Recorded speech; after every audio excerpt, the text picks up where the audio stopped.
네, 오늘은 성탄 주일이고요. 그래서 오늘은 별도의 강론이 아니라 별도의 이사야 42장 6절부터 8절의 말씀을 함께 나누도록 하겠습니다. 앞에 화면을 보시면서 먼저 우리 성경 말씀 낭독을 해보겠습니다. 네, 세 절밖에 안 되니까요. 함께 한 목소리로 읽겠습니다. 시작. 나 여호와가 의로 너를 불렀은즉 내가 네 손을 잡아 너를 보호하며 너를 세워 백성의 언약과 이방의 빛이 되게 하리니 네가 눈먼 자들의 눈을 밝히며 갇힌 자를 감옥에서 이끌어내며 흑암에 앉은 자를 감방에서 나오게 하리라. 나는 여호와이니 이는 내 이름이라. 나는 내 영광을 다른 자에게 내 찬송을 우상에게 주지 아니하리라. 아멘. 오늘 제목은 종들의 길입니다. 뒤에 딱 보시면은 저희가 교회 처음 설립할 때 1년 됐죠, 딱. 우리는 주의 종입니다. 이거를 우리의 정신으로 삼고 이사야 42장의 말씀을 기초로 지금 1년을 달려왔습니다. 우리의 정체성은 주의 종입니다. 주의 종은 목회자들만 가리키는 말이 아니라 하나님을 아버지라 믿고 그리스도를 구주로 섬기고 따르는 모든 자들은 다 주의 종이라고 말씀드렸습니다. 그 이사야 42장의 정신대로 1년을 어떻게 잘 지내오셨는지 모르겠습니다. 오늘은 성탄, 우리 교회가 설립되고 첫 번째 성탄이잖아요. 고민이 많았죠. 무슨 말씀을 나눠야 하는가. 그랬을 때 역시 교회의 근본 정신과 부합하는 쪽으로 함께 연결해서 이야기를 나눠보면 성탄의 그러한 측면을 한번 같이 나눠보면 좋겠다라는 생각으로 오늘 이렇게 이사야 42장 6절부터 8절의 말씀을 준비를 해왔습니다. 자, 그렇다면은 바로 오늘 말씀을 시작할 건데 오늘은 축복됐습니다. 왜냐하면 짧아요. 네, 평소와 달리 예스 난리 났어요 지금. 오늘은 평소와 달리 성탄절이기 때문에 막 길게 강론을 하는 게 아니기 때문에 짧습니다. 은혜가 충만한 것 같아요 아주. 네네네네. 그래서 오늘은 편하게 성탄에 대한 이야기 그리고 우리 교회의 근본 정신과 부합된 쪽의 성탄의 메시지로 함께 이야기하고 짧은 시간 동안 나누고 마치도록 하겠습니다. 자, 첫 번째. 이위일체라 이런 말 들어본 적 있으세요? 없죠. 우리는 흔히 삼위일체를 우리 기독교의 근본 교리로 받고 지금도 여전하고 저도 마찬가지입니다. 그런데 이위일체라는 개념이 중간에 살짝 있었습니다. 그러니까 예수 그리스도께서 탄생하시기 이전 이야기입니다. 유대인들 사이에서 바벨론 포로 이후에 대두되기 시작했던 생각들이 있었습니다. 그들이 나라가 망했다가 바벨론 포로에서 돌아오고 그래서 남아있던 자들과 돌아온 자들의 여러 갈등들이 있지만 어쨌든 페르시아의 통치 가운데에 이들이 잘 자리를 잡고 나름 살아가요. 그랬다가 페르시아도 가고 헬라 제국도 가고 로마 제국까지 오게 됐지 않습니까? 그리고 로마 제국 때에 예수님께서 탄생하시게 되었습니다. 지금 제가 말씀드리고자 하는 것은 뭐냐면 요 어간 사이의 일이에요. 이때 바벨론 포로에서 돌아오고 난 뒤부터 유대의 말씀 사역자들이 또 제사장들이 그러니까 즉 말씀을 주로 가까이 하며 맡은 자들이 예전에 나라가 망하기 이전에 예언자들이 했던 이야기들을 잘 모아보고 정리해보고 탐독해보고 분석을 해봤더니 밝혀진 사실이 하나 있더라라는 겁니다. 그것이 뭐였냐면 우리는 하나님 한 분, 오직 너희의 하나님은 한 분이시니 유일한 한 분이시니 라는 이 신명기적인 이 메시지로 우리는 여호와 하나님 한 분이다 라고 알고 있긴 했는데 예언자들이 해왔던 이야기들을 종합적으로 딱 봤을 때에 하나님이다라고 얘기하기 조금 뭐하지만 하나님에 준하는 누군가가 있다라는 사실을 밝혀낸 겁니다. 예언, 그 말씀의 사역자들이. 그러니까 아직 예수님 오시기 전이에요. 그래서 봤더니 이들은 하나님의 거의 준하는 자이시고 하나님의 대사이시고 하나님을 대신하여 뭔가 하시는 분이시다. 그러니까 거의 하나님의 반열에서 생각해 봄직한 분이 계시다라고 말씀을 연구하다 보니까는 그 결과가 나왔어요. 그래서 유대인들 사이에 예수님이 오시기 전에 구체적으로 무슨 이위일체다라는 것까지는 아니지만 이위에 해당하는 개념들이 이들 가운데 싹이 트기 시작했다는 것입니다. 그런데 그 사이에 이들 가운데 더 확고해진 믿음이 뭐냐면 말씀에 기초했을 때 그 두 번째 분이 우리 가운데 오신다라는 얘기예요. 그냥 하늘에 저 보좌에 앉아 계신 개념이 아니라 우리 가운데 오신다라는 말씀이고 그가 오셔서 하나님의 통치를 대신하여 시행하실 거다라는 믿음이 누구에게 생겼다? 유대인들 가운데 이미 생겼던 겁니다. 그리고 그들은 그 하나님의 준하는 그분을 가리켜서 세 글자로 이렇게 얘기를 했죠. 뭐죠? 메시아. 그러니까 유대인들 사이에는 이미 메시아께서 오실 거에 대한 믿음이 예수님 오시기 전부터 확고하게 형성이 돼 있었습니다. 그러니까 그들의 소망은 뭐냐? 언제 오실 것인가? 두 번째, 어떻게 하면 오실 것인가요? 이해가 되시죠? 다시요. 언제 오실 것인가와 어떻게 하면 오실 것인가? 그 어떻게 하시면은 나중에 이제 또 다시 복음서를 할 때 제가 더 자세히 말씀드리겠지만 그냥 간단하게 율법을 완전하게 지키고 안식일을 제대로 지키고 그러니까 율법을 완전하게만 지키면은 메시아의 오실 날이 가깝다라는 게 이제 그들의 믿음이었어요. 유대인들의 믿음이었습니다. 자, 아무튼 이거는 나중에 또 복음서를 하게 될 날이 왔을 때 그때 자세히 나누도록 하고요. 이 메시아에 준하는 분이 오실 것이다라는 믿음, 그리고 그 믿음에 따라서 수많은 메시아 후보들이 등장하기 시작했습니다. 자칭 메시아라고 불리는 이 사람들이 꽤 많았죠. 성경에 보면은 그런 사람들이 제법 등장합니다. 꽤 많았고 여기저기서 자기가 메시아다라고 하면서 들고 일어났던 사람들이 꽤 있었습니다. 그런데 여러분 이들의 특징이 뭐냐면은 이런 거예요. 한번 따라해 볼까요? 무력봉기.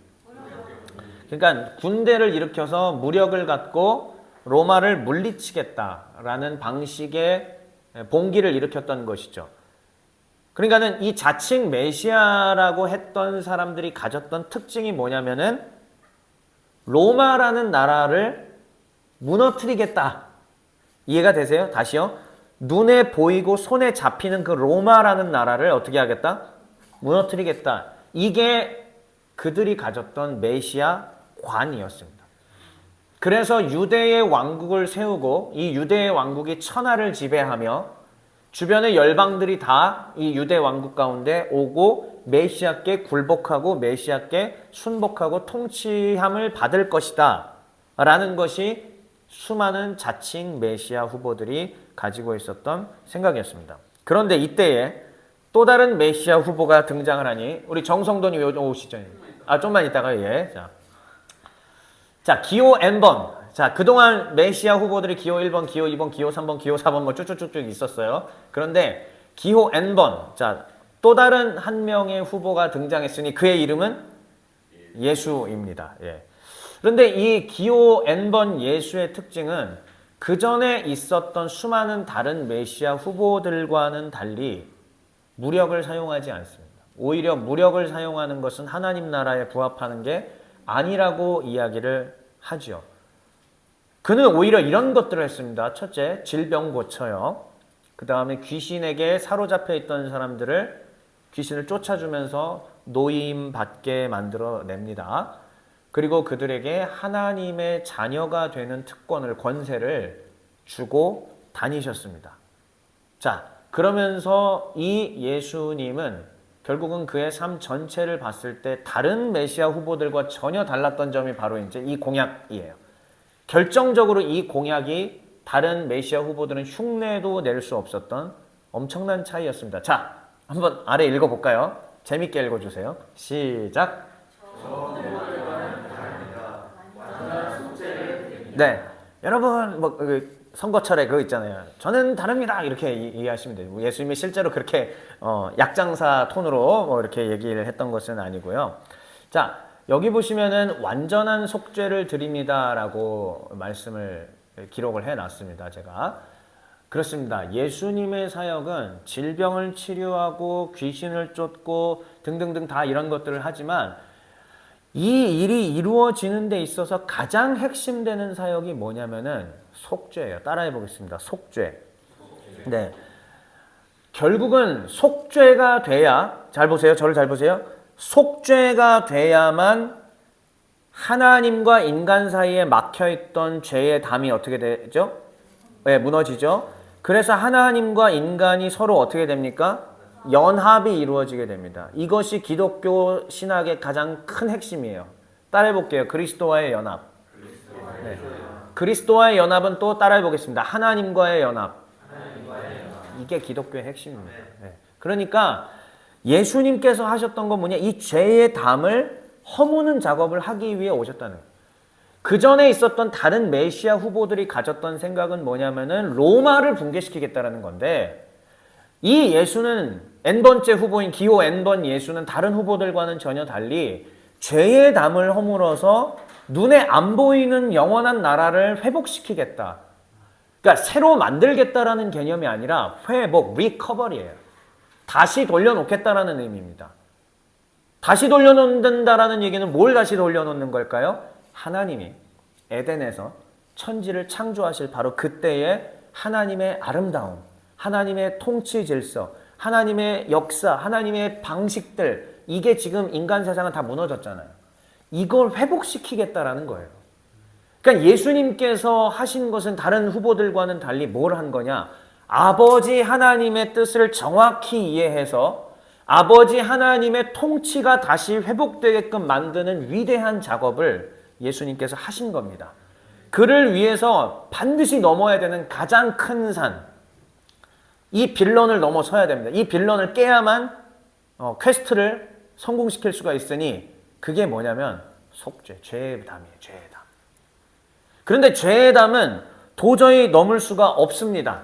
왜냐하면 이미 인간이라는 종 자체가, 우리가 인간 스스로 하나님하고 완전히 단절되게끔 하는 일들을 저질렀고, 인간 스스로는 도저히 건너갈 수 있는, 하나님께로 가서 하나님과 연합을 이룰 수 있는 기술력이 아예 존재하지 않기 때문입니다. 어떤 노력을, 어떤 메커니즘을, 어떤 기계를 개발한다 치더라도 하나님께로는 갈 수가 없습니다. 그러니까 연합이라는 길은 절대로 요원한 것이죠. 그렇다면은 방법이 있습니다. 어떻게 해야 되느냐? 일단 하나님의, 재밌게 표현해 볼게요. 따라해 볼게요. 화를 풀어드립시다. 하나님의 화를 풀어드리려면은 감정만 풀어드리면 안 돼요. 정해진 절차에 따라서 하나님의 화를 풀어드려야 됩니다. 정해진 절차라는 것은 무엇이냐면은 죄의 삭은 사망이기 때문에 이 죄의 값인 사망의 문제를 해결해야 합니다. 그리고 누가 지금 죄를 졌죠? 인간이 죄를 졌잖아요. 그러니까 인간이 이 문제를 해결해야만 합니다. 그럼 간단하죠. 인간이 도대체 사망의 문제를 어떻게 해결할 수 있어요? 방법 있어요? 방법 있어요? 없잖아요. 그래서 하나님께서 놀라운 역사를 행하셨으니 그것이 뭐냐? 하나님 자신이 인간으로 오시겠다라는 선택. 그리고 사망을 일단 해야 사망을 이길 수가 있어요. 사망을 이기기 전에 먼저는 사망을 경험해야 되잖아요. 사망을 경험하기 위해서는 칼에 찔려서 죽임 당할 수 있는 물리적 신체를 가져야 합니다. 그렇죠?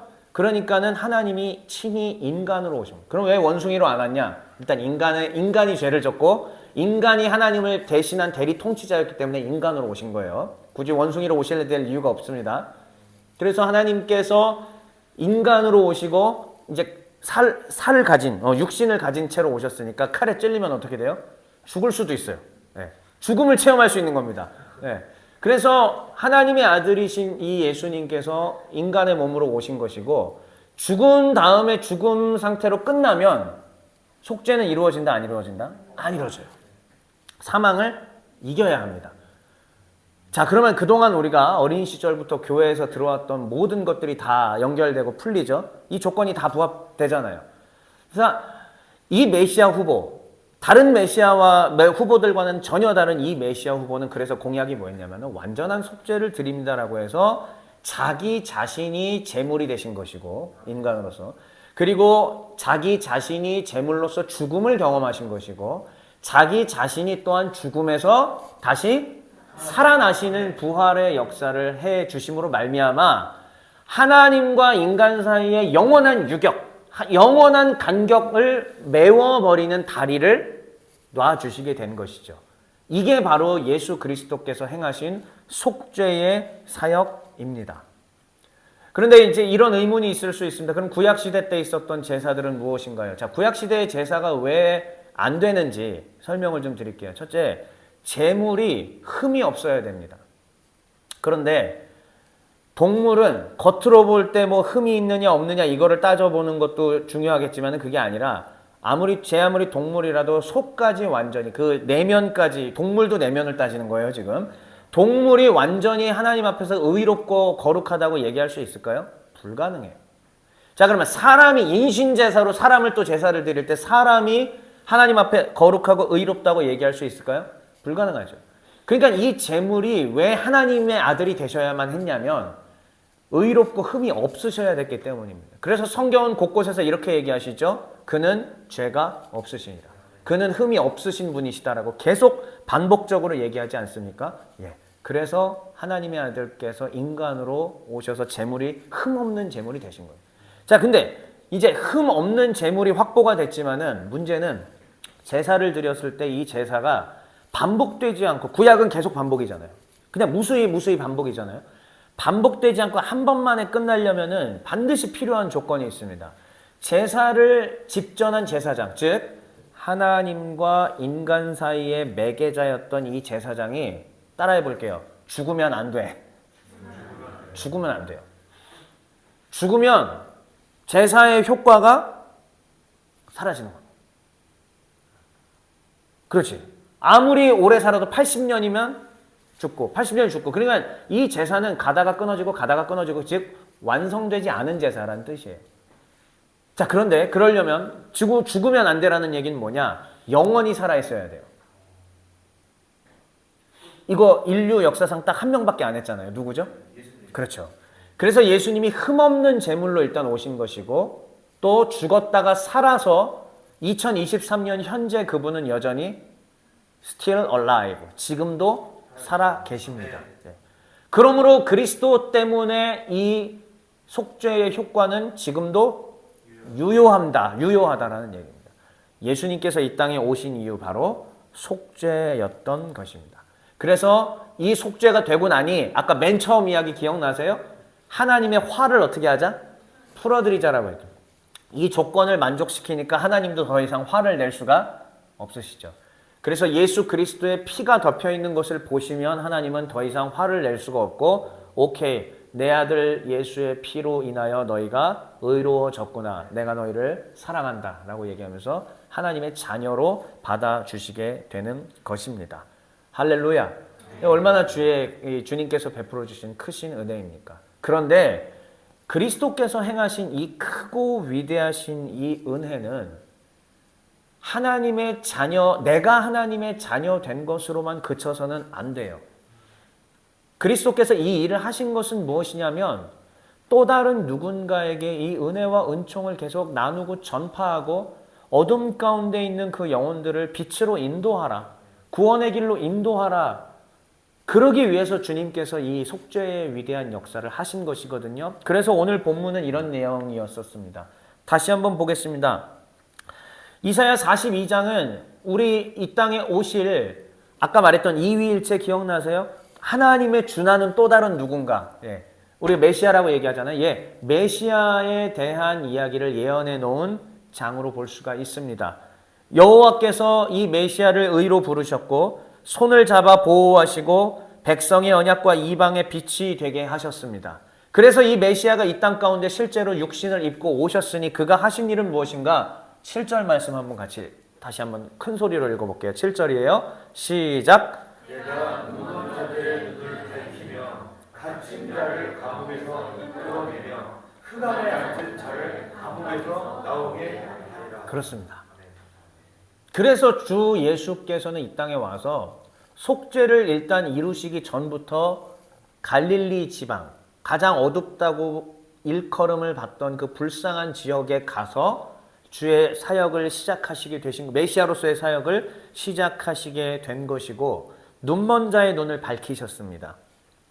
갇혀있던 자들을 그 갇혀있던 곳에서 나오게 하셨고, 어둠 속에, 그 어둠에 사로잡혀서 어둠의 능력 가운데 아무것도 못하고 덜덜덜덜 떨고 있던 그 사람을 건져서 빛으로 나올 수 있게 만들어 주셨습니다. 근데 전 그 다음 8절이 너무 요즘 말로 간지나요. 그래놓고 우리 하나님 하시는 말씀, 나는 여호와이니 이는 내 이름이라. 나는 내 영광을 다른 자에게, 내 찬송을 우상에게 주지 아니하리라. 우리 하나님의 신실하심이, 하나님의 위대하심이 반드시 이 일을 이루실 것이라는 예언이었고, 그 예언대로 후에 구주 예수 그리스도께서 오셔서 이 일을 성취하셨습니다. 이분이 우리 하나님이십니다. 믿으십니까? 네. 그래서 속죄로 인한 하나님의 이 은총은, 예수께서 이루신 속죄 사역은 어둠에 있는 자들에게 빛으로, 그래서 이 어둠에 있던 자들을 빛으로 이끌어내어 하나님과 연합된 거룩한 백성으로 세우는 것이 주를 따르는 주의 종들이 걸어갈 길인 것입니다. 하나님과 연합된 백성을 세우기 위해서 하나님이 이 땅에 두신 제도가 무엇이냐면 바로 교회 제도. 우리 주 예수께서 재림하시는 그때까지 교회는 사라지지 않을 겁니다. 반드시 교회는 있을 것이고, 어떤 모양 어떤 형태로든지 교회는 존재할 것이고, 교회를 통하여 하나님은 그리스도의 속죄의 빛을, 하나님과의 연합의 빛을 제공하시고 많은 영혼들을 구원의 길로 인도하신다라는 말씀입니다. 이제 마무리 짓겠습니다. 오늘 진짜 짧죠? 네, 마무리 짓겠습니다. 이거 읽기 전에 제가 어떤 말씀을 하나 드리고 그 다음 요거를 읽고 마칠게요. 저는 이제 교회를 하면서 또 한편으로는 선교단체를 운영하고 있습니다. 그래서 어제 제가 운영하고 있는 이 선교단체에서 금토 MT를 다녀왔어요. 연말 또 성탄 기념 MT를 다녀왔습니다. 조별로 나눠져서 밤 늦은 시간에 새벽에 조별로 나눠서 2023년 한 해 동안 여러분들에게 있어서 선물은 무엇입니까? 라는 이야기들을 나누었습니다. 그랬는데 2023년에 처음 온 한 자매가 어떤 얘기를 하냐면은, 제게 있어서 2023년에 가장 큰 선물은 이 단체에서 행한 사경회입니다라고 얘기를 하는 거예요. 저희 2박 3일짜리 청년 사경회를 하고 있거든요. 근데 그게 가장 큰 선물이었다라고 얘기하는 거예요. 제가 얘기를 했죠. 그럴 리가 없습니다. 그럴 수가 없습니다. 이 칙칙하고 이 재미없는 사경회가 당신에게 가장 큰 선물일 리가 없습니다. 다시 생각해보라. 그런데 선물이 맞다는 거예요. 근데 왜 그랬느냐? 이 지체가 이런 얘기를 하는 겁니다. 저는 꽤 오랜 세월 동안 어두운 방에서 나오지 않았습니다. 사람으로 인하여서 여러 아픔들이 있었고, 실제로 불을 꺼놓고 어두운 방에서 저는 나오지 않는 삶이었습니다. 그런데 사경회에 참석을 하고, 물론 웃긴 얘기가 말씀으로 인해서 아직 변화된 건 아니에요. 그런데 일단 이 사경회라는 곳에 나와서 사람들을 대하고, 또 기존의 교회라는 곳에서 알고 있었던 이미지와는 전혀 다른, 되게 억눌려 있고 막 이렇게 이런 이미지가 아니라, 어떤 말을 하건 뭘 하든 간에 서로 받아주고 깔깔깔 웃을 수 있고 할 수 있는 이 분위기에 자기는 한 번도 체험하지 못한 교회의 모습이었다. 이렇게 얘기를 하는 겁니다.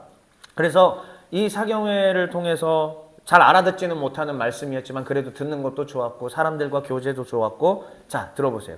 그 이후에 자기는 방에서 나왔대요. 네, 방에서 나왔고, 그리고 제가 봐도 여름에 처음 뵀는데 표정이 달라졌어요. 그리고 그 말을 자기가 어제 입으로 고백했습니다. 자기는 달라졌다고. 밝아졌고 정말 달라졌습니다. 지금 사람들하고 열심히 이렇게 해나가고 있고 기쁨을 누리고 있다라고 이야기를 합니다. 여러분, 오늘의 제목은 뭐였냐면은 종들의 길이었습니다. 종들의 길. 주의 종들이 걸어가야 될 길은 예수 그리스도의 길을 따라가는 것입니다. 예수 그리스도는 모든 종들 중에서 가장 첫 번째 되는 종이십니다. 하나님의 종들 중에 최고의 종이시고, 더 나아가서 아들이시고 하나님 그 자신이십니다. 하나님 자신이 친히 스스로 종의 자리를 가신 것이고, 그리고 그 모범을 우리에게 보이셨으며 너희도 이와 같이 따라오라 라고 말씀하신 것입니다. 주의 종의 길들은, 주의 종들이 걸어가야 되는 그 길은 무엇이냐면, 어둠에 있던 자들에게 빛을 주는 일입니다. 우리 주변에는 어둠에 있는 사람들이 한 트럭 있습니다. 그 한 트럭 있는 사람들 한 명 한 명, 뭐 거창한 일 생각하지 마세요. 지금 당장 내 주변에 한 명이면 됩니다. 그 한 사람에게 그리스도의 빛을 비추고, 그래서 그리스도와의 연합, 더 나아가서 하나님과의 연합된 축복의 자리로 인도해 주는 것이 주의 종들의 걸어가야 되는 길일 줄 믿습니다. 그 길을 걸어가기를 소망하는 분들, 이제 이 문구를 읽고 오늘 말씀을 마치겠습니다. 함께 읽어보겠습니다. 시작.